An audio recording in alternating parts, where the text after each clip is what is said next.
Okay, so discovery is one of those things that if you get it, like truly understand it, you'll make so much money as a closer or high ticket coach. I thought I understood it. I mean, I've been in the space now for 3 years, and after I fully materialized what it is that gets people to tick on a sales call and move forward, and honestly pre-sell themselves and basically close way before you pitch, once I understood that, I never hopped on another sales call the same. Okay. So on this video, what we're going to cover, we're going to redefine what discovery is. We're going to go through some common discovery mistakes that I used to go through a ton. My clients, when they first met me, go through a ton, and I guarantee you have as well. We're going to compare outcome-based selling, like the traditional methods. I'm sure you've seen them online, versus the 4Ws, which is a process that I curated over time. And we're going to go through when and how to pre-handle objections and the best reframes to regain control and get deep. Okay. So why you should listen. I mean, like I said, I've been in the space now for 3 years. High ticket closing. On average, I'm closing anywhere from $10,000 a day. The offers that I usually sell on are anywhere from $5,000 all the way up to $20,000. Millions of dollars in cash collected, 40% close rate maintained. I've closed for guys like Alex Eubank, worked with guys like Cole Gordon. Ton of guys in the space. And, right now I'm placing sales reps. I'm training 7-figure sales teams. On average, the teams that I work with are doing anywhere from like 250 to 300K a month plus. And the average sales rep that I work with collects anywhere from $100,000 to $150,000 a month in cash collected every single month on average. Okay. So number one, we're going to redefine discovery. When you say the word discovery, there is a very important part in the name. It's called discover. Okay. The prospect says out loud what's true, not you. And you're going to very easily understand why this is important, because right now, a big problem right now in the space, or even just in sales in general, is that a lot of people believe that the word tracks that they say or the scripts that they follow dictates how the call goes. But the honest truth is that the prospect's words, what they're saying out of their mouth, like saying what's true, dictates where the call goes and doesn't go. Okay? Because once you get the prospect to articulate in their own voice where they are now, where they need to be, what's in the way, and who they need to become, depending on the reframes you're using, depending on the inception sequences you're using to like basically pre-sell them before you pitch, like your closings become very easy. Okay?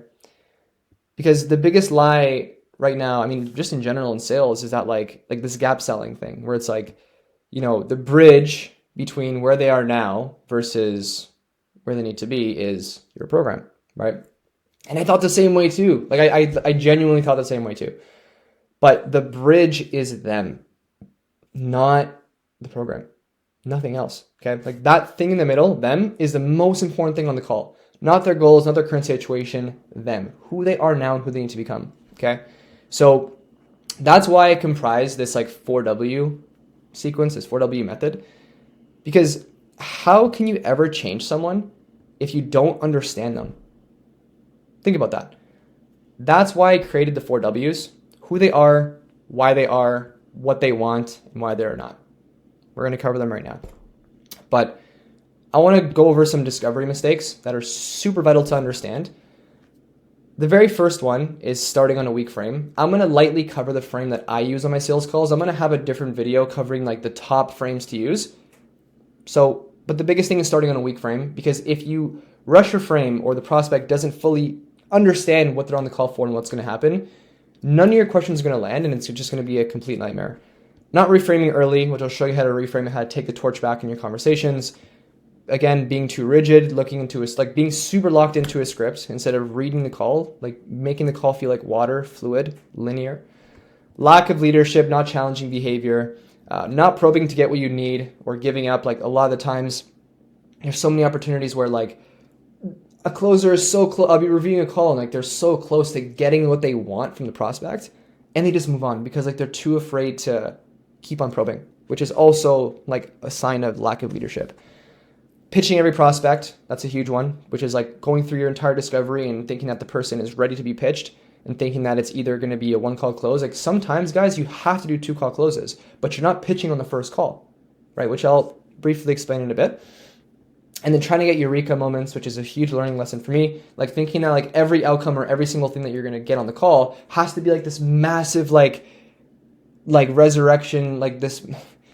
You don't need these massive moments to determine, okay, like I got the outcome, I'm able to move on, okay? And then the biggest thing obviously is just like I said earlier, thinking that your questions dictate where the call goes and doesn't go. Okay, so part 3 is basically dissecting the difference between like the traditional way of selling and, you know, the upgrade, which is the 4 W's, okay? Outcome-based selling is good, but it's not great. Okay, and the reason why I say that is like I used to sell very rigidly too. Like I used to have outcomes. I used to do exploratory phase 1, current situation, eliminate DIY objection, desired state, alignment phase, success phase, consequence. Like I used to do all these different things. But what I noticed is that there is a degree of agenda that you're holding on the prospect. And like when they can feel that energy that you're going through a certain process, it's not going to make prospects feel safe at all, like whatsoever. And the whole reason why I came up with the 4 W's is that it focuses on identity over logistics, over outcomes, over just like certain things that you feel like you need to hit. There's no fixed order, because if you watch any of my sales calls, like I have like tons of sales calls. I close 10,000 up front, 6,000 up front. You've seen them. Like I don't follow the same process every time. Like my process and my videos, or sorry, my calls are very different each time. And it's because I allow myself to rely on probing. Like I'm comfortable in the moment being able to fully materialize what someone just said to me, sit in what they're saying, think about what I'm going to say next, and what they said determines what I'm going to say next. It's either going to be a probe into what they're doing or what they're saying, which is either going to be like a what's behind that, or how do you mean, or why is that important? Or if I have to, I can always go back to a framework, or always go back to a certain like contextualization, or like set up a question. I can always do that, but I'm relying on probing instead of like, okay, flash forward 20 years from now, what's the ultimate goal? No, okay? So the 4 W's aren't a checklist. You know, you can hit these at any part of the call. I do have my script open here, and we're going to go into these right now. So the very first thing, like I said, we have who they are, why they are, what they want, and why they are not. Okay, so here's the very first thing. I'm going to just start off by just going over like a very simple frame that I use on my calls. That way this just makes a little bit more sense, because I just want to be very careful here and make sure that you understand that you don't have to do these things one at a time, okay? Like you can understand what someone wants, which is like their goals or desires, and then consequence them to understand why they are not, and then get more deeper into who they are, and then finally tie the knot with why they are not. Like there's no specific order. There are sometimes calls where I start the call and I get pushback right away because the prospect is skeptical, and I'm going straight into pre-handling objections, like right away. And in that like linear, like in that, I guess, process, I'm hitting all the other things that I'm getting because like I'm able to probe and get certain things that I want. Okay, so I'll show you that right now. But before that, let me just go through a very simple frame that I use. Like I said, I'm going to drop another video explaining like other frames to use, but this is one that I use, okay? This works very well with fitness, very well with honestly most offers. If you have a setter, fill out an application. If you have a setter call someone to confirm information from the prospect, or if the prospect is filling out an application, then, you know, you're going to be able to get these outcomes very, very easily, okay? So the very first thing with the frame here, I'm just going to do this very fast. So very first thing that I say is, hey, John, can you see me? You say yes. Awesome. Where are you calling from? Not always needed, but I always just ask, just in case.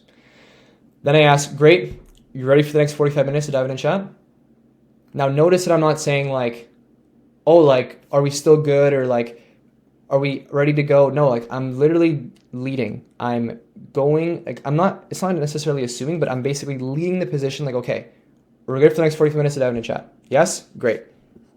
If they're obviously not on the phone, if they're like walking around, if they're not looking at me, I'll literally just be like, okay, I'll wait for you to just settle in. And I literally just go on my phone and just wait for them.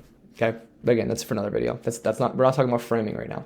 But the framing that I have here is this. All right, so on this call, we're going to do two things.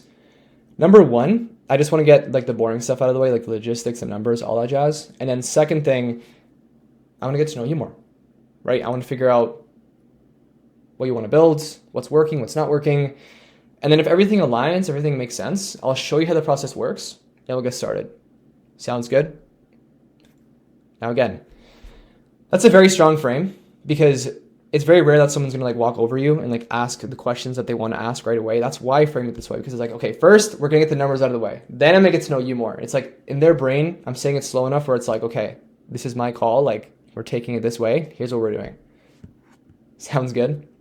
So with the who they are, like I said, this is usually like the disposition of someone showing up to your call after they've spoken to a setter. But if they haven't spoken to a setter, that's totally okay. Like I have these questions here that usually a setter would ask. Like this is basically the entire setting process. But the main important things here is like understanding who they are. Like, are they fat? Are they broke? Are they depressed? Are they overweight? Like, who are they? Okay. Again, you can pause this at any time. Because these are very easy questions to ask. Like literally a monkey can ask these questions. These are things that setters would ask. Because I want to show up to the call and have someone literally be like if I'm selling like fitness, for example, like I'm going to know, okay, like they're a plumber for 10 years. They weigh 220 pounds. They're trying to lose 30 pounds. They have 2 kids. They have a wife and they have back pain. And it's also affected their energy at work. And they've been struggling with their weight for the last like 5 years. That's who they are. Like that's literally who they are. That's the very bare bone numbers that I want to have, because legit, I go straight into why they are right after. Okay. But let me just explain to you who they are at a glance. That way we can move on and just keep this seamless. But I'm going to be very, like, just a disclaimer here. Okay. You're going to notice that a lot of these blend together. Like a lot of these blend together, like a lot of these. Okay, I would say why they are not is like maybe its own separate thing, because it's like why they are not, why they haven't got help sooner, why they haven't done more, right? But what they want, why they are, and who they are, a lot of the times, like I said, when you rely on your probes, you're able to get these things out, okay? But let's say someone already shows up to the call. I understand that they're overweight. I have the very logistical stuff, the boring stuff. That's why I framed it in the frame. Like, we're gonna get the boring stuff out of the way first. Because like, who cares, like the numbers, the weights, the money they're making right now? Like that stuff doesn't matter. Like a lot of closers, they get really hyperfixated on these things. And it's like, dude, like who cares? Like it doesn't matter. Like what matters is them, the identity, like legit just understanding why they are not. Okay. So we'll move on from here. But again, to get to who they are at a bare understanding, like if someone shows up to your call with no setter, and like there's no application, then the questions that we want to ask them are very simple. We have a tangible problem question and then a tangible experience question. This is very standard work, right? Because this is like someone shows up to the call. Let's say they have no notes on them. And it's like, okay, so what's the specific bottleneck or what's in the way right now that you need help with? Like it's very straightforward. It's like, what do you need help with? Like it's literally just another way of what you need help with. Like as an example here. Just so I'm not assuming, what's the biggest bottleneck you're facing right now when it comes to losing weight, when it comes to investing in the US? Okay. So it's a very tangible problem. And then before we move on, we want to ask, is there anything else? Gotcha. Like a lot of people say that's pretty common. A lot of people say that as well. Is there anything else showing up or is that pretty much it? No? Great. Cool. Then it's a tangible experience, which here, all we're asking is you were trying to understand the event or the situation, the struggle that made them aware of the problem, that made them realize they needed more help. Right? So the way that you ask this, and I'll explain why it's important, but the way that you ask this is like, great. So what have you noticed about the way that you're currently trying to lose weight? What have you noticed about the way that you're currently trying to invest? That's making it harder than it should be and making you feel like you could use more help. That's going to really make someone reach into their brainstem and say, okay, yeah, like I tried to lose weight in the last 6 months, it didn't work. Or I reached out to a realtor and, they weren't able to find me any properties because they were all overpriced. Or, yeah, my investment portfolio right now is not that good. I've been trying to do this on my own for the last 2 years and I kind of plateaued. Right? So you understand, like we have a tangible problem and a tangible experience because we can't help someone if we don't understand that. Right? It's like a doctor. Like no one's going to go onto your call and just like no one goes into a doctor's office and is like, oh, yeah, I just wanted to see what it was that you guys have. Because you're going to have guys like that show up and say, yeah, I just want to see what you guys have.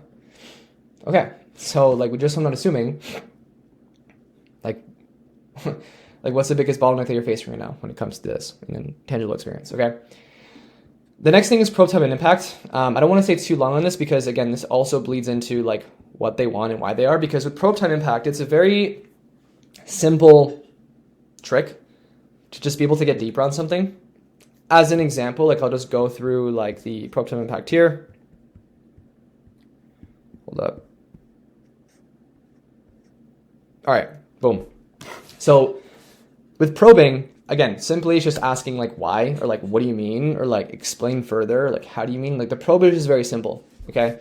Then the next thing is identifying the time frame. So like I said, if we have someone coming on the call, I know that they're a plumber. If I know that they've been struggling with the weight, it's because I've done the probe time and impact before. Like the setter already did, or the application already understood that. But if I don't have this information, then after I understand, like, okay, what is that? What is exactly that they mean? Like if they say that, oh, I've been struggling to lose weight.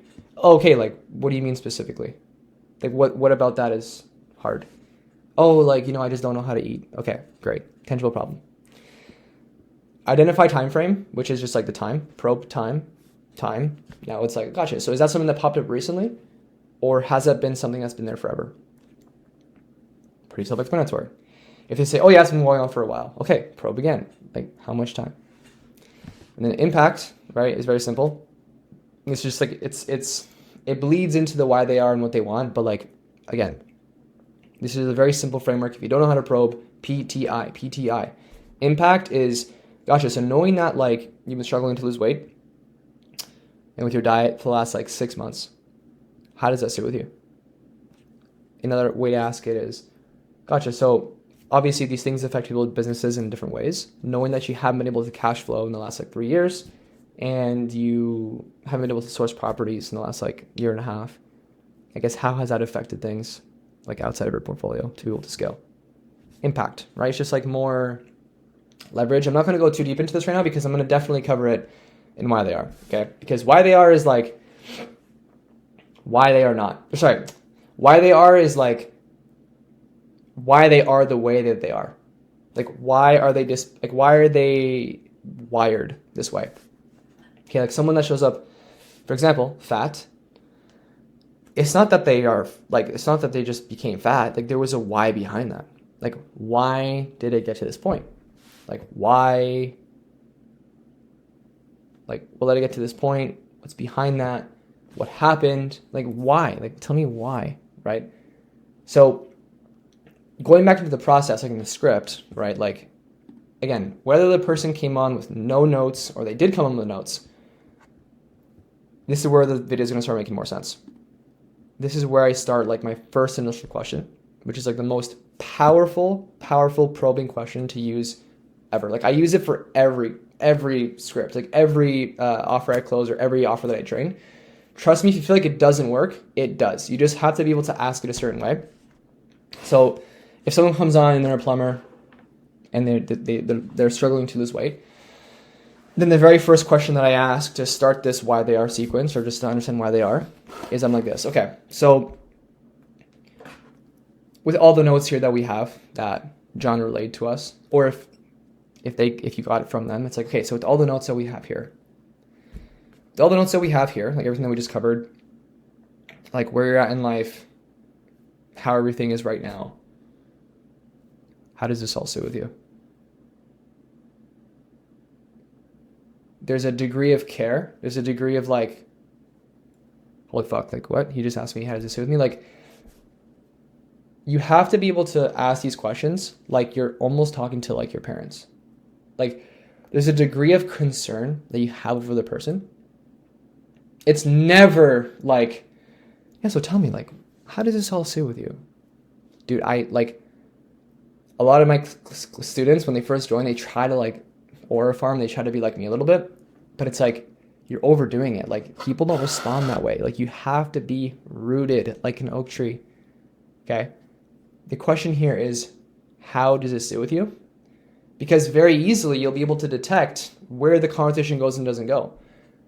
If they're prideful, then they'll be like, yeah, it's all right. What do you mean it's all right? Why do you feel that? Do you believe that? Why they are, like why they are, right? if they say, oh yeah, no, it's not good. I hear you. What's behind that? And they're going to uncover, oh yeah, like I just have a lot of back pain, or like, oh yeah, like I'm just losing a lot of money right now. What let it get to this point? Like, what happened? Right, there's a degree of care that you have to have over these people. That's why, like, in the why they are, I have potential probes, because this isn't like set in stone. Like, you can ask these questions in different ways. All right. Like, I do have a framework. I do have a process that I used to follow. Like, there's a ton of sales trainings that I've taken in the past, and like, there's a ton of ways to get these different things, but it's too rigid because you can't predict a call is going to go out the way that you want it to go. That's why prospects give you pushback, right? So you have to be more comfortable being in the moment, okay? So once we understand why they are, which is just like literally just probing, like it's legit just probing, because when you probe, you're able to understand like the why, or like the what behind that, right? You know what I mean? So moving on to the what they want, this is like goals, right? If you've ever been trained before, it's like, okay, this is like the desired state. This is like the outcome of like how they feel in the desired world. Like, what's the ideal scenario? Like, how much money, you know what I mean? So there are different ways to get to the goal, like very different ways. I swear I've said this like so many times on this call, on this video already, but it's like, I allow myself to get there when I get there. Okay. Like, sometimes there are verbal cues that the prospect says, like out loud, that allows me to probe. Like, I can legit ask someone, why is that important? And I'll understand their goal. Like right away, I will. And then I can probe more into it. And I'll understand how to get really deep on the goal and like understand like why it's important to them and stuff like that to sure create this gap. But again, I want you to understand, like, you don't need these eureka moments. Like, I want to invite you to watch the calls that I've taken in the past and understand that, yo, like my calls are very different. Sometimes I might ask the same questions, but it's because I get there because the prospect gets me there. Okay. So I'm going to show you the ways to get the goal. There's the traditional way. There's the traditional way, and then there's the contrast move. So the traditional way is like, oh my gosh, it's so gross. I mean, sometimes I have to ask this question because sometimes like I'm like lost in a call and like I don't have anything else to say. So I have to think of it like the trained way, like the sleeper agent, right? I have to say, okay, so the traditional way is like, okay. So, I mean, tell me, like, flash forward 20 years from now. What's the ultimate goal here? Okay, so that's the traditional way. But it's gross because, like, why would you say that in the conversation when it can just come up naturally? Like, when you ask a question like that, it becomes very, like, why is that important? Like, they're here to get a solution, right? So, the contrast move that I do here, which is super, super important, I'll show you here. Which in the what they want, again, like this is the hero probing sequence, but I'm not going to show that right now because that's like the upgraded way. Like there's so many ways to do it, but a very easy way that I get the goals like very fast is when I'm probing into someone's scenario. So let's say earlier when I asked them like, okay, like how does this sit with you? Gotcha. Like what about that is not good? Like what about it specifically? What else? How does that feel? Where else is this showing up? Why did it get to this point?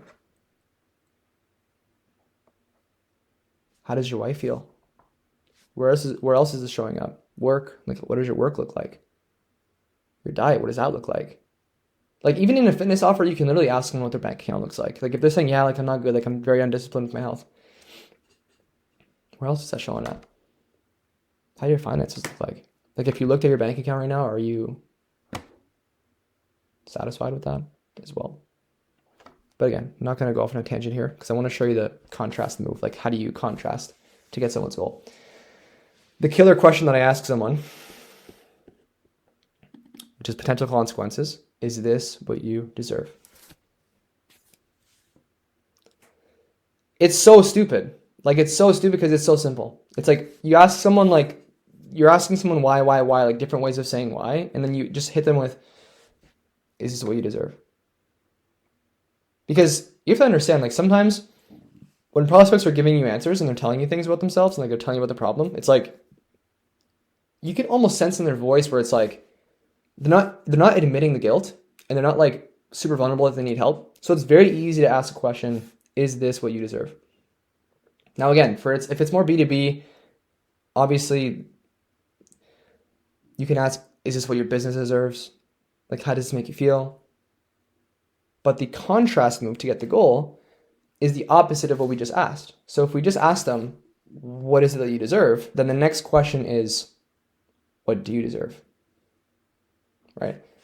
If we ask someone, how does this make you feel? And they say bad, how do you want to feel? What do you want? What do they want? What they want. It's so simple. And you don't need the eureka moment because they'll tell you. Like if someone wants to get out of the 9 to 5, they'll tell you they want to spend more time. Okay, then you can ask more what they want, like why they are questions. Like why is that important?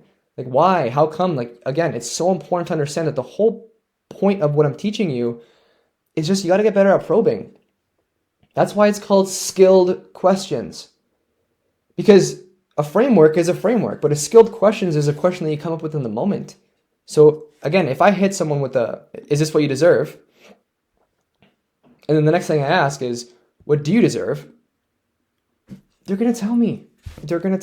Okay? And if they don't, then again, I have the hero probing sequence to go even deeper. Sometimes it'll just get people to tell you what they want like right away when you ask them what they deserve. And you can be like, why is that important? How long have you wanted that for? What does that look like? What do you feel like you're not able to do now that you want to be able to do? How long have you felt like you haven't been able to do those things? So you see, I'm jumping, but it's because I'm natural, right? So the hero probing sequence is very simple here. This is again, like if you're seriously stuck and like you can't get someone to get you to the goal, or maybe you want to lead with this because sometimes this can also be very powerful because what this does is like it signals to the person like, holy crap, this person's listening to me. Like I respect them. Like I'm going to pour into them. That's what they're thinking. So the way that you ask this is very simple. You want to do a pattern interrupt. Step 1, pattern interrupt, where it's like, okay, just want to take a time out for a second. Just a quick pause here. I just want to honor and respect what you're saying. I can tell this is important to you. But I guess even now, what has you bearing all this weight for? Like, wow, like the person's going to feel seen. It's like, I get what you're saying. I want to honor and respect what you're saying. I see you. But one thing that doesn't make sense to me, like what has you bearing all this weight? Whether it's a father, a mother, a brother, a sister, they're going to feel like, holy shit, this guy sees me. Like he sees that I'm bearing this. If someone wants to just make more money, like if someone wants to just like get rich, if they want to lose more weight, it's like, I mean, dude, like, why are you shouldering all this responsibility for? What has you bearing all this weight for? It's almost like another way of like, dude, like, why even bother? Right? So it's very different from like, okay, so let's just like flash forward here. You know, John always says it's so important to us to get the North Star, right? So move on. That's what they want. And then obviously, whatever they tell you, you can always probe into it. Like, what's behind that? Why? How long have you wanted that? Like, when was the last time you were able to do this? Right? So that is what they want.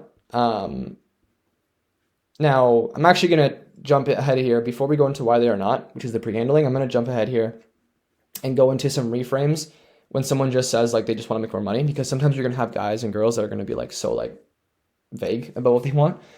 Even if you ask it the best way, it's still going to happen, right? Because calls are never the same. Okay? They dictate where the call goes and doesn't go. If someone says they just want to make more money, then a very simple question that you ask is like, yeah, I hear you. Like, but what's behind that? So simple. The heck? Hi there. What's behind that, right? A very simple thing is what's behind that. And if that doesn't budge, then you just say, look, like there's only so many Birkin bags you can buy for the family. Why is making more money so important right now? If they don't budge at that point, then you can use tactical vulnerability, which is literally just like, yeah, like I hear you. Like I remember when I first started, I wanted to make more money, or when I first started, I wanted to lose more weight. the biggest thing for me was that I wanted to set an example for my kids, right? And, you know, John always says that it's super important for us to understand these things because these are ultimately the goals that we're going to hit. That being said, for you, like, why is this important? There's going to be more reframes out there that I'm going to give you to get more deep. And that's like later in this video, because like I have, you know, there's just so many other reframes that I want to go into, but I'm not going to go into that right now. But if someone said they just want to make more time, or I just want to do this, or I just want to do that, it's not just money and time. Like it can be, I just want that, or I just want to look better. I just want to, okay, but like, why? Like, I hear you. Like, what are you looking to do all extra time? Like, who are you going to be spending with? Okay. So that's super important. One thing that I'll say here is, especially when it comes down to like the reframes, I want to show you one more reframe for the goals, right? Like if you get a prospect that says like, oh, like I don't know why I'm asking this question. Like, why does it matter? Right? There's really two reframes that you can use here. You can screenshot these, but it's like, you know, I'll just show one of them where it's like, you know, our most successful clients when they first started, the reason why they got to where they are now is because they are super hyper aware of where they are now and where they want to go. Okay, because if you want to start somewhere, if you want to start a journey somewhere, if you're like starting somewhere and you're 1 or 2 degrees off, you're going to end up in a completely different spot, right? That's the last thing I want to do for you. That being said, next question. That being said, why is this important? When you're doing your reframes, notice how I don't have like a tie down or like a question to ask after these, is because when you're doing your reframes, you just want to say it and then move on. Like you're not asking for permission. That's why I'm saying like a big mistake in discovery is lack of leadership, because you want to be able to just say the reframe and move on, especially if you're closing as well, which is going to happen in a different video, but I'm not going to go deep into that. Okay. This is another one you can look at. Again, closed off Uber reframe. I'm not going to go into right now, but you know, you can just look at this. Yeah, there's a ton of reframes here. I'm not going to go through all of them, obviously. But let's move on. So that is what they want. The why they are not, this is exactly where you pre-handle every objection before it's an objection. And this is usually where you like actually get the person to like close themselves, or literally like get sold before they even buy the program or buy the service, whatever it is. And, you know, there's a few things that you want to look for when it actually comes to starting the sequence. The biggest thing I'm going to do here, like there's going to be a different video where I'm going to cover like all the pre-handles objections, because this video would be like 3 hours long if I did that, right? I'm just going to show you exactly what to look for and how to start it, why it's important, and why you need to do it, okay? Because the move here is to make them realize the consequences of inaction. That's all it is. At a high level, like what we're looking for is like, I'm not sure if you caught this earlier in this video, but it's like, sometimes I might even start pre-handling objections in the beginning, and then I'm able to get the who they are, why they are, what they want, like in the same time, because again, I'm allowing myself to probe. The inception sequence, and again, I'll cover this in the next video, but just to give you like a high level overview, this is basically what the inception sequence look like. And there's a lot of like things that you can do to pre-handle and different ways to get them to do uncertainty. But the whole point here is to get them to understand that like they're stuck, not because of money, not because of time, not because of whatever excuse they come up with. It's because of fear.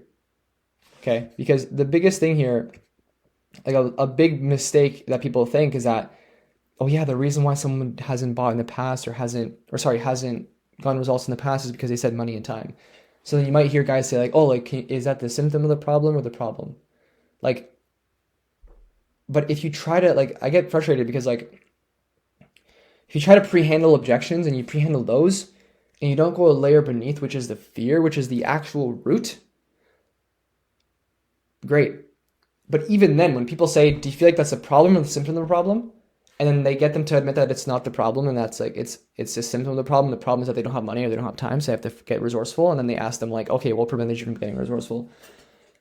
But it's like, you're not getting them to admit that it's fear. And I'll cover how to do that on the next video.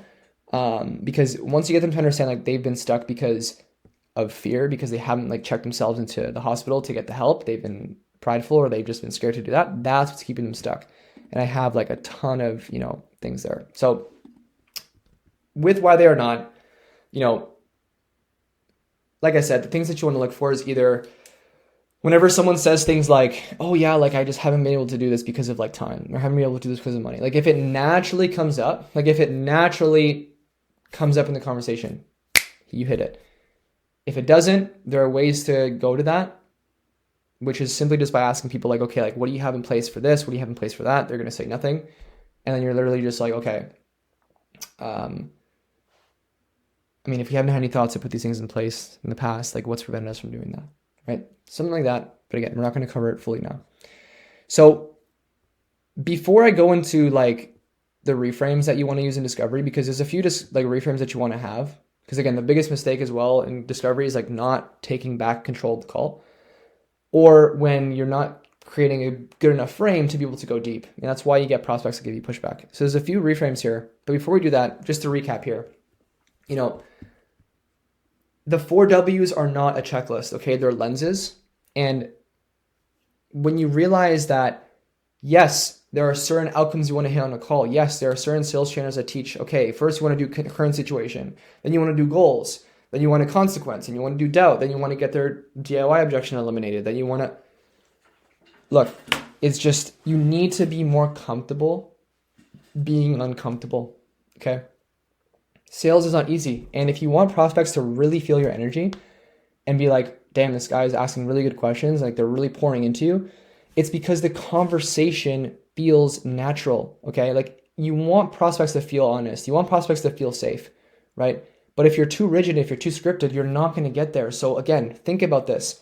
When someone's on the call, do you understand who they are? Do you understand their problem? Like, do you understand the actual problem, the experience that led them to have the problem? Do you understand the things that come along with that? Like, do you understand the time that's come along with that? Do you understand if they're black, if they're white, if they have a kid, if they're married, if they have a job, how long they've been working for? Who they are. Not their identity, who they are. Okay? Who they are. Just who they are. But even then, who they are now doesn't dictate who they need to be. So focusing on that so much doesn't really matter. That's why I don't really go through all my calls, because I let the setter do it. And I just recap the notes and I ask, is there anything else you want to add? No? Great.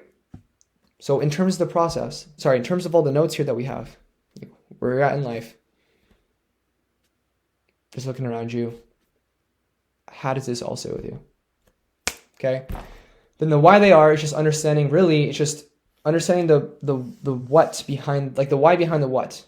And honestly, with why they are, it doesn't have to be like just why. It's like also just the things that are behind why they are who they are. Why they are fat. We'll let it get to this point. What led them to do it a certain way? Why have they, like, you get what I'm saying?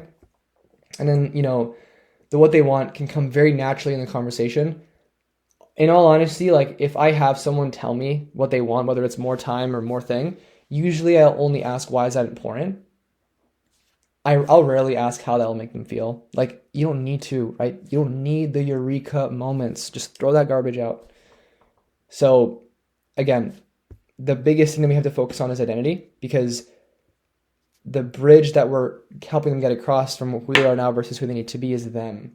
When they're closed off and they're like, oh, like, you know, like you can just tell that they're sensed, like you can sense their energy. You can sense that like they're either annoyed at you, or you can tell their answers are super vague, or you can just, or they verbally said it, right? Oh, like, why are you asking these questions? Again, very simple here. You want to challenge the prospect. You want to be a leader, right? They need someone to hold them accountable because they haven't. Before I talk about the reframe, it's super important to understand the reason why I said leadership is so important, not challenging prospects is a huge mistake, is because the reason why someone's broke, the reason why someone's fat, the reason why someone's even on the call is because they've probably never had a conversation like the one you're about to have with them. Think about that. Why are people in America so fat? Like, why is there such a huge population of obesity? Why? Is because there's a lack of looking at someone in the eyes and being like, dude, you have to change, man. But the fat person knows they have to change. If someone tries to do something and they fail, it's not that they just give up right away. It's just that when they look around at their circle and their friends and their family, usually the first thing that happens is they get someone to go look at them and be like, it's okay. I love you anyways. That's why they're stuck. So It's okay to get pushback on a call. You need to expect it. You need to anticipate it. Dude, think about it. Put yourself in their shoes. Like if you've been overweight or if you've been broke your entire life and you're just getting on a call, the last thing you want to have is someone tell you what you need to hear. Like it's a very simple principle. Even in the book, like How to Win Friends and Influence People, like the biggest thing is that like people need to be of the opinion that they need to change. But because they haven't had like someone actually incite that feeling or incite that opinion, they spend their entire lives just like in deceit, like just not taking action. Okay. So you need to be able to lead prospects better. And how you do that when someone's closed off with you is very simple. You want to do a pattern interrupt because they're not anticipating this. They're anticipating to walk over you and get upset and like you just start pitching them, and because human beings are always comfortable. And I'm going to explain that in the next video. The next video is going to be a banger. Okay. So as far as like how to do it, pattern interrupt, be like, hold on, just take a time out for a second. I can sense that you're closed off to the conversation that we're having right now. What's going on? Dude, they're gonna be shooketh. Like they're gonna be like, they're not even gonna anticipate that. Like, but again, you should expect them to push back even more. You should expect them to get maybe a little more irritated. If they don't, great. But what you're doing there is basically breaking the third wall. You're basically trying to like grab them and be like, dude, like, what's going on? Ignoring that feeling and continuing the conversation is worse because you're just like reinforcing the way that they feel. But if you confront it and you're like, hey man, like I'm here, there's nothing to be afraid of. I'm not afraid of you. You shouldn't be afraid of me. Right? So when you ask them, okay, like what's behind this? What's going on? And they're going to either say, oh, like I've had these conversations before, like, oh, like I just don't understand these questions or da da da da. Then it's like, then you just acknowledge, you agree with them. Because like I said, you want to anticipate these things. So it's like, got it. I understand. Like I'm fully with you. Like fully. Why do you feel like we're having this conversation today? Which we can go into either of these reflections, or sorry, these reframes. Okay. So that's how you basically do the very first thing when you want to just like go through the fourth wall. And then when you want to go deeper, reframe expectations, or if you want to, like I said, these are some very easy 4-power reframes to go here. So the very first reframe, number 1, is the condition of the mind. So with the condition of the mind, what's so important here is that like this is used when typically you're about to ask like a very personal question, or like you can sense that they might give you pushback and you just want to like really build a solid frame. That way they can't break it and they can kind of see why you're asking a question. It's just a form of contextualization, okay? So the way that you do that is you just like do like a little pattern interrupt. It's like, by the way, like, can I like just put you on a little secret here? Like, can I just tell you a little secret? Why do you think we get the results that we get here? Put the ball in their court.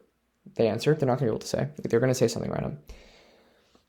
And then you can be like, yeah, that's half of it. Here's what it is. When people come to us and the results that they get,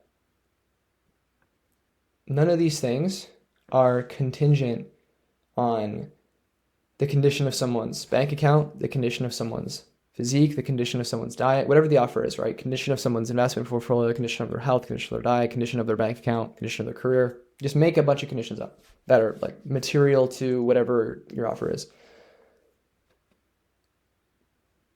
Try to guess what it is about. Like, what condition is it? They're not going to be able to say. So you see, like, it's the condition of the mind. Because the biggest thing here they have to understand is that, like, Albert Einstein himself didn't have to come down and, like, write a mathematical equation to, like, get these people results. Like, there was just a degree of reflection that they had to have to understand that the only thing keeping them in the way was himself.